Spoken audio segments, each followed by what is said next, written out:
there is quite an interesting event which has led to a lot of discussion among scholars, but also is very relevant to many Buddhists, which is that at a certain point, there is the country of Kosala, the country of Magadha, was one of the countries of it, which now is part of present-day North India. And Magadha wanted to take over the northern small states in the north, which are now part of Nepal. And they found it quite hard to do that because these countries were very well organized. And so this was quite an interesting decision. So the king of Magadha sent a representative to the Buddha to ask him what they should do with these small states in the north, and how they should take over those countries. Of course, the Buddha was not interested in giving him any suggestions for warfare, and that was not what the Buddha was into. But the Buddha did use that opportunity to talk to his students about why those countries in the north were so difficult to conquer. And then he talks about a culture. He took use of that occasion, he made use of that occasion, that opportunity to expand on how Buddhists, and also in more general sense, everybody who wants to build a good society, how they should go ahead, how they should continue to keep the good traditions and the good society alive after the Buddha's passing. And this is very much connected with the idea of the Eightfold Path. The Eightfold Path is very important in Buddhism, and every teaching in Buddhism concerning the practice, it always comes back to these 8 steps, which are basically about, you can see it here. It's about a view of our lives, the way we think, the way we talk, the way we act, and our occupation, the job that we choose. Sometimes we don't choose our jobs, but still there is a certain choice in there. There's a certain moment where we choose how to do our job. And then there is effort, which is about how we develop our habits. Mindfulness and concentration, or in other words, meditation, they come at the end of the circle, and they are really about our mind. So if you want to summarize this is a very important Eightfold Path, and it summarizes all of the Buddhist teachings. There is no single Buddhist teaching that does not fit into this Eightfold Path in some way, shape, or form. But you cannot, if you find that it's kind of a lot to process all at once, you can also summarize the Eightfold Path in a very simple way through 3 trainings. First of all, the training of the ethical life, meaning our actions, our words, the things that we do, and to be mindful of our actions and words. The training of the mind, which is the way we train our mind in meditation and with developing habits and good qualities of the heart and mind. And then training our wisdom, our understanding of life and the world, which helps us to be a better person and be more realistic. So this is something you find again and again in Buddhism, and you can see from this simple skeleton, this simple framework, which is the essence of Buddhism, and it's the first teaching the Buddha ever gave, that it's very universal in nature. There isn't a single part of the Eightfold Path where the Buddha talks about becoming Buddhist, for example. There isn't a single moment in the Eightfold Path where the Buddha talks about now you have to go to the temple. Of course, for many Buddhists, that is very essential to do this Eightfold Path, but it's not literally in there. That is, it's very universal in nature. So the Buddha always talked in a very universal way trying to appeal to a very wide audience. So even the idea of the culture of the awakened ones, or developing a great culture, developing a good society, in a more general sense, you can find this in many Buddhist teachings. So what did the Buddha say in that moment, that strange moment when one of the ministers, when one of the representatives of that king, asked the Buddha, how can I defeat that country in the north, the Lichavis, and the Watyans? So the Watyans was, as I just mentioned, it was a little country in the north, current-day Nepal, and they wanted to conquer it. And the Buddha, he didn't respond directly, but he said, you know why this country is so great? Because it has a number of foundations. And if you develop these foundations in any society, in any community, that community will prosper. In fact, he said, if you develop just one single foundation of those 7 foundations, the community will prosper. So you don't even have to mention all 7 if you develop those. And so when we talk about this, these are things that are about the community in its entirety. So we aren't talking just about ourselves, but we're talking about how to develop a good community together. But of course, we start with ourselves. But you can see that these teachings go a little farther than just the individual. So the first thing the Buddha says, they are this very good society, very prosperous and very harmonious society. It has regular and frequent assemblies, meaning that people often come together. There is unity. And he continues on that, and he says people meet in harmony, they break up in harmony. That is, they start together, and when the meeting is finished, they leave together, and they carry on their business in harmony. Now you might say, well, I've just been talking about the foundations of a harmonious society, and then I just say the word harmony a lot. Well, it goes a little farther than that. I'll just explain in a moment. Then the Buddha says a good society does not authorize what has not been authorized already, and doesn't abolish what has been authorized, but sticks to ancient tradition. There may be a bit of question here, because this is it sounds a bit conservative, but that this is very important to look into. So I'll just explain in a moment. And he then also says that in order to have a good society, you need to honor, respect, revere, and salute your elders, and consider them worth listening to.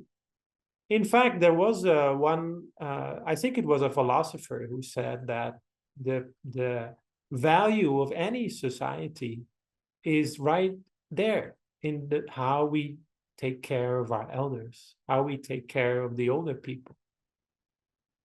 And if you see that the older people are not properly taken care of, then there is going to be problems in that society. Let me talk a little bit more in detail now. Why is it important to come together often and carry the meetings out in unity? So when you talk about a temple, or you talk about any community, it's important to have a sort of shared stewardship. So stewardship is actually a term from the Bible, but it's also very important in Buddhism, which means that you take care of that you are owners together. So in the temple, in the Buddhist temple, you can see this often, that this is a very important part of the culture.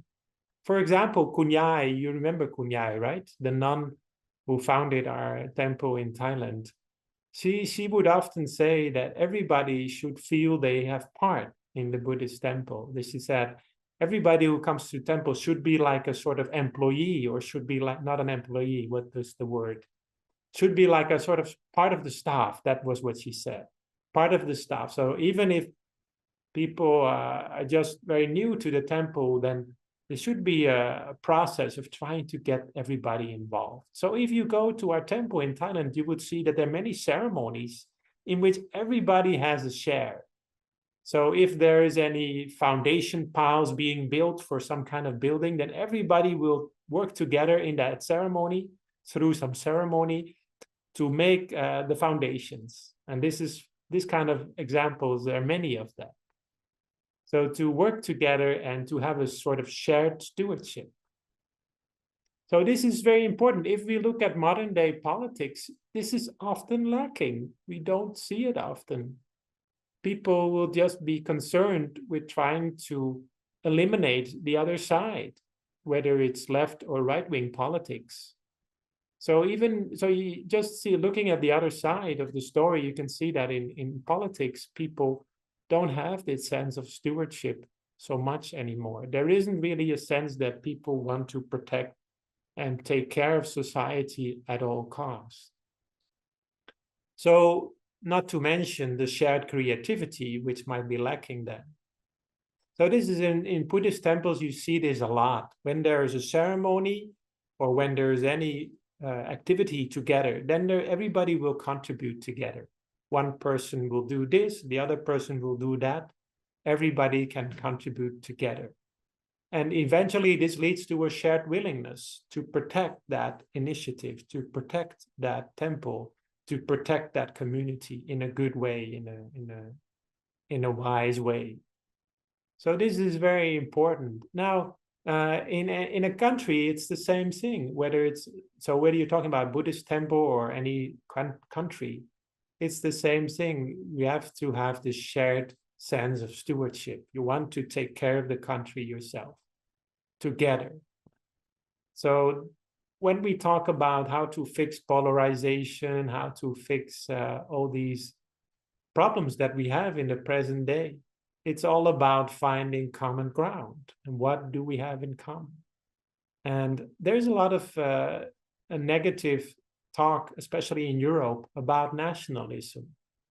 And nationalism can be very dangerous. But I think, and I've seen this also in the writings of many philosophers in the present day, whether left-wing or, even left-wing philosophers have written about this, that it's good to have some form of nationalism which is constructive, in which you take care of the community and you help to develop it together. That is, maybe you don't want to call it nationalism, maybe you want to just call it a healthy love for your country, for your community. That is very good to have that. And that is very clear in these teachings where the Buddha talks about this: holding regular and frequent assemblies, meeting in harmony, breaking up in harmony, and carrying on your business in harmony. So this doing things in a shared way is very important. So even though there are maybe many differences, you find some common ground and you find you can work together. So when I became a monk in the Thai temple 20 years ago, it was very difficult sometimes for me to work and to live together with many people that have very different habits and different culture, different upbringing.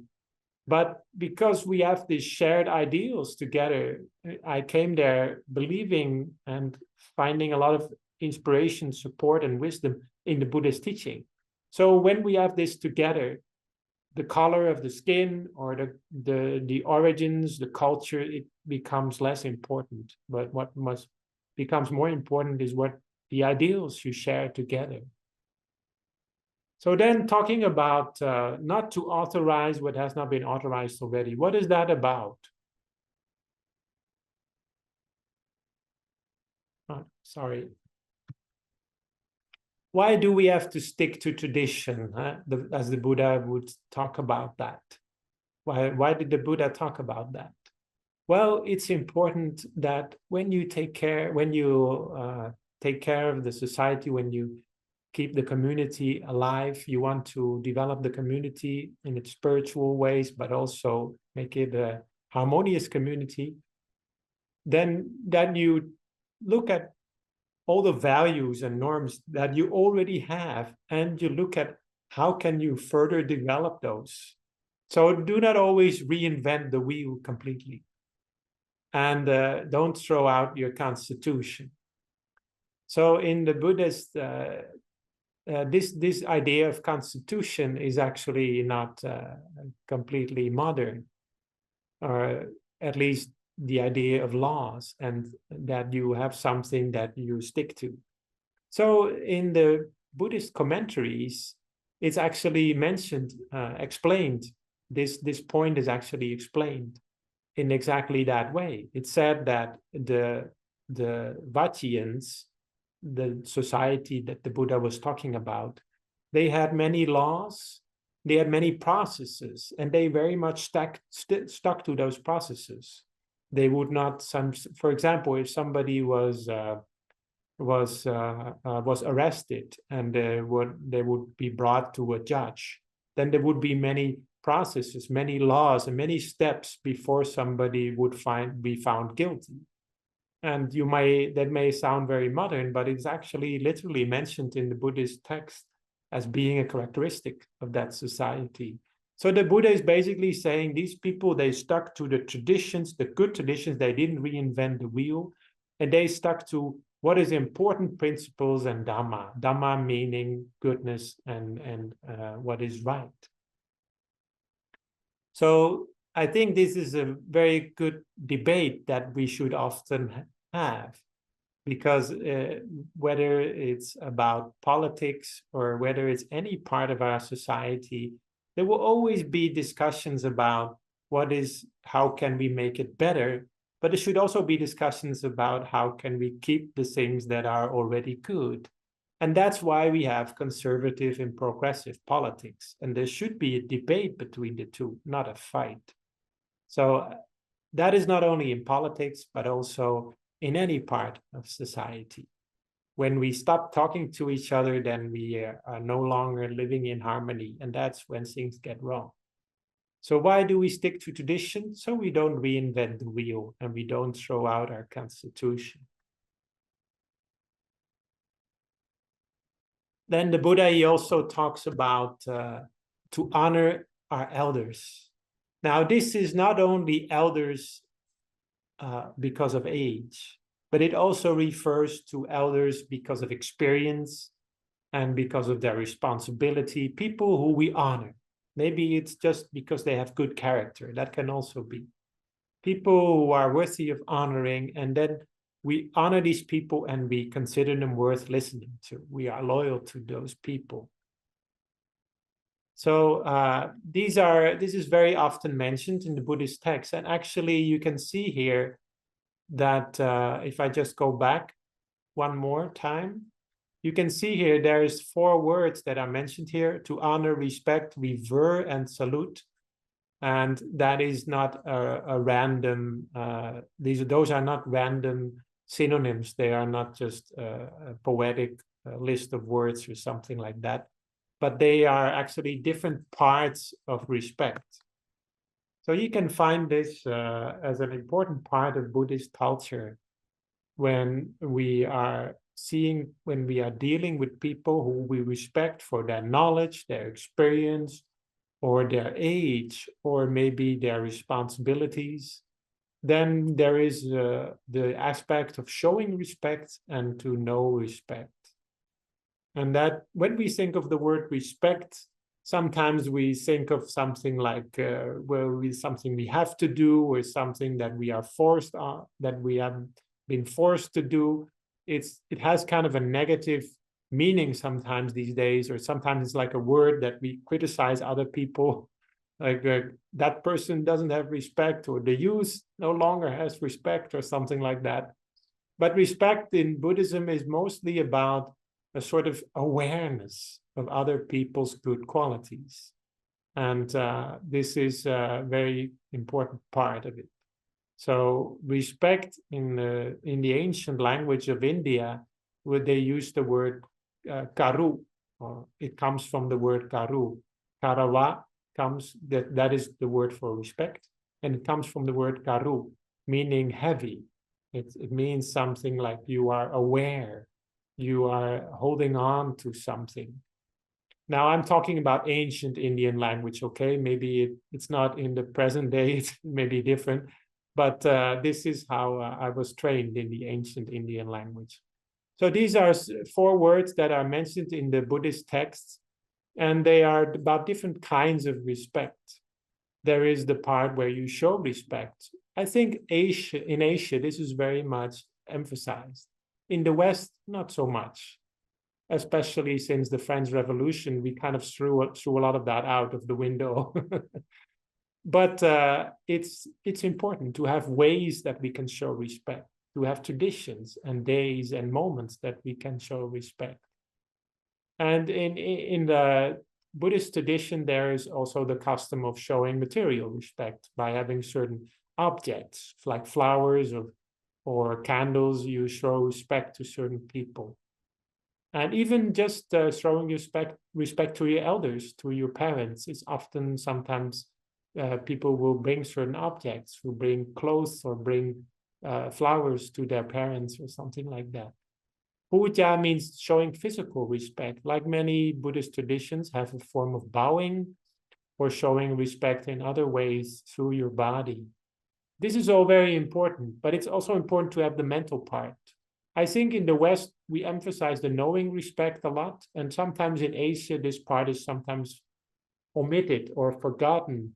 People, sometimes they forget about the more mental part of respect. So for example, in Thailand, there is a lot of cultures and a lot of traditions in showing respect. But then when you look online, people, very harsh criticism, they talk in a very harsh way because they are anonymous. And that is sometimes, it shows that the mental respect isn't really there. It's just an outside respect, but not inside. So there's a mental part as well, and it comes from the mind and the heart. Manana is kind of like this awareness where you are mentally aware of another person's good qualities. And karukara means that you respect in another person from your heart. You are loyal to that person. You want to take care of that person. You want to make sure that that person is well and healthy, and you also want to devote yourself to that person. So these are things that are very common in Buddhist tradition, in spiritual tradition. But the Buddha here isn't just talking about elders in the spiritual sense. He is talking about showing respect to all elders. So it's also for older people in general. You can try to find ways to show respect and find things that they may be able to talk about that are worth listening to. And often that is the case. There is a lot of things that we can learn from the older generation. They have been here in this world before us, and they have seen a lot and heard a lot where we don't really know much about.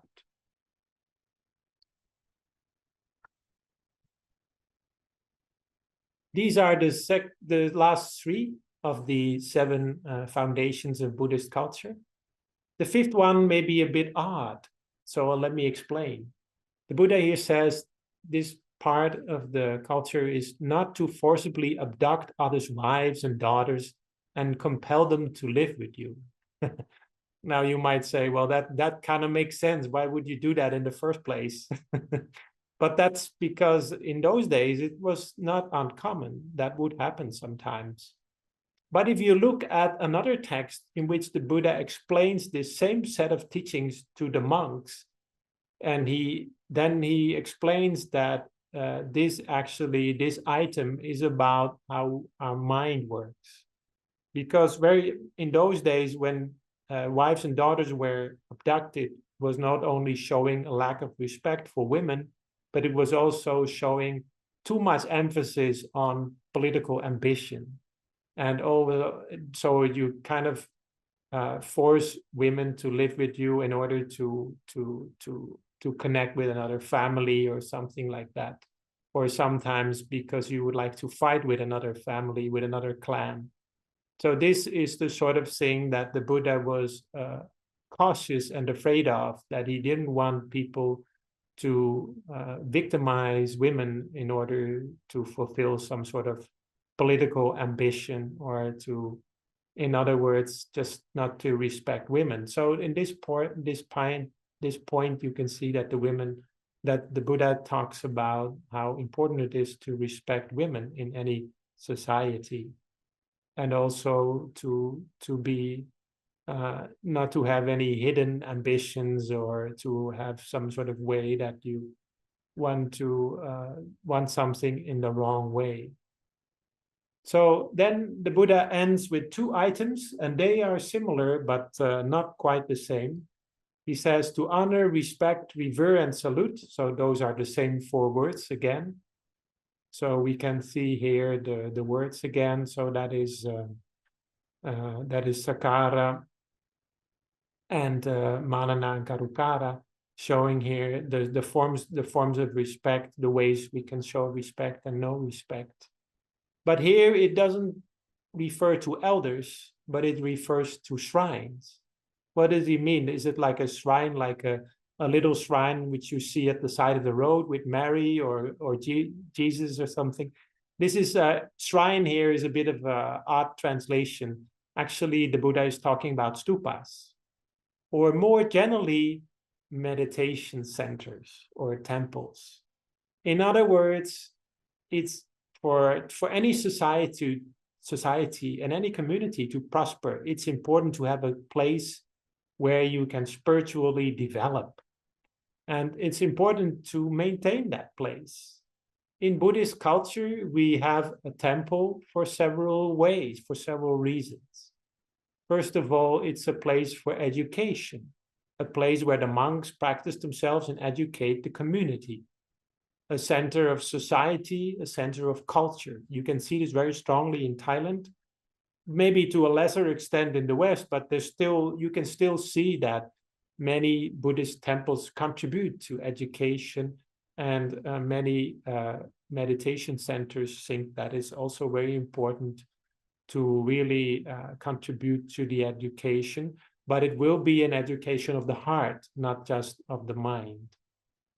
And it's also a place, and this is mostly in Asia, the temple is also a place to accumulate good karma, a place where we can do good deeds and contribute to work together and do good things, to community work. And more importantly, in Thai language, the word temple is wat, and wat also means to measure. So it's a place where you can measure and get to know yourself. It's a place where you can overcome negative emotions and unrealistic perceptions of yourself. You can get to know yourself better. The thing is that we all in life need people around us to sometimes point out where we are wrong. This is because we are all used to our own habits. We are all sometimes like fish swimming in the water who don't know what water is. That is, in fact, exactly what the Buddha said. He said our mind is sometimes so used to our habits that it's like a fish in the water. And as soon as you get the fish out of the water, it will struggle to get back in. In the same way, sometimes we find it hard to fix our habits. And it even starts with just seeing our own habits is already quite hard. So it's good to have spiritual friends around us that can be like a mirror to us, can be like a good comrade, can be like a good friend or a good mentor to us in helping us, guide us on the spiritual path. That's why it's important to come together. An online session like this one can help in that process. But it's even better if you have a physical place to go to where you can meet people and practice spiritual wisdom together, and then you can learn from one another. If you have a couple of people around you in your daily life, or maybe not your daily life, but in your life in general, if you have people around you that can help you and see when you're making a mistake and point that out, then you are very wealthy.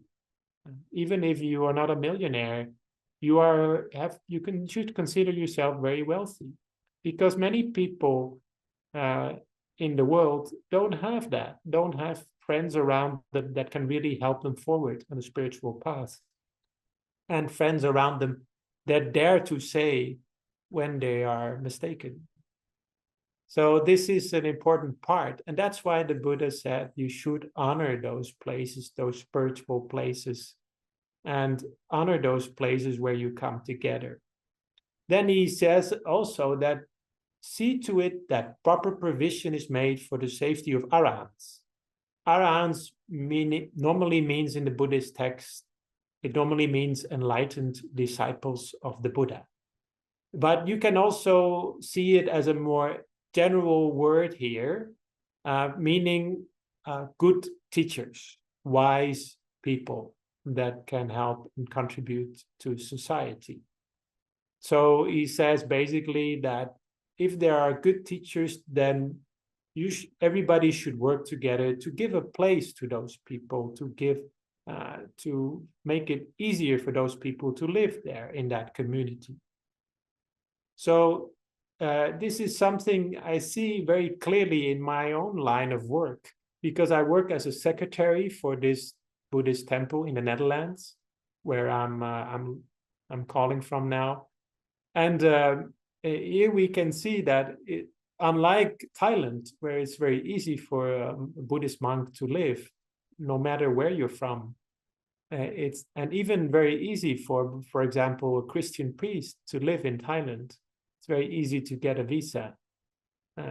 Even if you are Christian, that means another religion than the religion of the country. Then if I compare that with the Netherlands, then you can see that in the Netherlands it's actually quite difficult for any religion to live here. Not just Buddhism, but also the religion of the country, that is Christianity. It's quite difficult for example, for an Indian person to become a Christian priest in the Netherlands, because you are not a person, or the same holds for a Thai monk, to become a monk to live here in the Netherlands is quite difficult. You have to get a visa, you have to get the right paperwork. It's quite more difficult. It's much more easier to just work for a company. So in a country like Netherlands, there isn't a lot of room for non-profit, and there is especially not much room for religion. There is a very strong separation of church and state, to the extent that it's very difficult for me to go to a public school, or for a public school to come to the temple, and to do that more often than maybe once every 5 years or so would be really strange. In fact, it's impossible for me to teach more than once a year in a public library, because of the strong separation of church and state. And the libraries are parts of the state in the Netherlands. So you can see that if people are not helping each other to give spirituality, give religion a chance, a place in society, then it's going to be like that. So it doesn't mean that we can't separate church and state, but there should be a room for it. In Belgium, they do this a lot better. In Belgium, Buddhism is not recognized in the law. This is not very good. But the religions that are recognized in the law are all taught in public schools. And yet it's not only in Belgium. You can see this also in Germany and in England, that there's still this tradition where the government feels responsible for the religion. And that is a very good thing. But it is not only about the government, it's also about taking care of each other. So if you see anybody who you think is wise, and it may also be another religion, then you should help each other to give a place, to give a room for that person. It may be a teacher, it may be a mentor, it may be a monk, or it may be a priest, or anybody. But should be a person that is actually contributing to the wisdom of society, not to the delusion of society. So this is maybe a little bit abstract sometimes, these 7 points that I just have been teaching, but I hope you got something out of it. I think that it's very important to realize that whatever Buddhist teaching we talk about, it's always about these 3 things: training wisdom, training your ethics, and training the mind. And when we give these 3 trainings more room in society, then we can see that society will certainly improve. So if we summarize those teachings that I just mentioned, you can see that it's actually all about the Eightfold Path.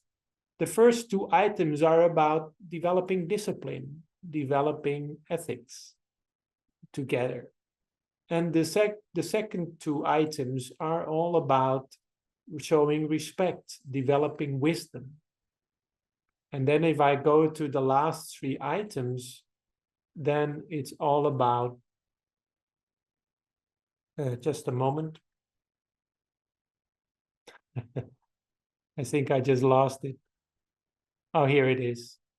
It's all about showing respect. So you can see that again in number 6 and number 7. But number 5 is more about having a kindness of heart and having patience and having not being led by too much by ambition and desires and things that are not wise. So it's about the training of the mind. So you can see that in these 7 items, you can find all the 3 trainings back again. The trainings that are very important in Buddhism: developing an ethical life, having the discipline to work together, to be harmonious, and taking care of your mind, and taking care of wisdom. And in that process, to also look deeply into any good traditions in your country, in your community, and also to really give a room, give a place in your own country, in your own community, for spirituality, for spiritual places and spiritual people, mentors. So that's all I would like to say about this ancient teaching in the Buddhist text. In summary, you could say that it's also about training your self-discipline, training patience, and training respect. And those are very important parts of the Buddhist path. That's all I would like to share with you today. And yeah, maybe this teaching proved some use to you in some shape or form. And now I would like to give you all a blessing for this first Saturday of the month. May you all find health, wealth, and wisdom in your life. May you always have good friends on your path. May you always find yourself in a harmonious community. And if you cannot find that community, may you be able to build it yourself. May you prosper in every lifetime and always carry yourself on the Buddhist path, following in the footsteps of the Buddhas and the great honorable teachers in every lifetime until Nirvana. Sadhu.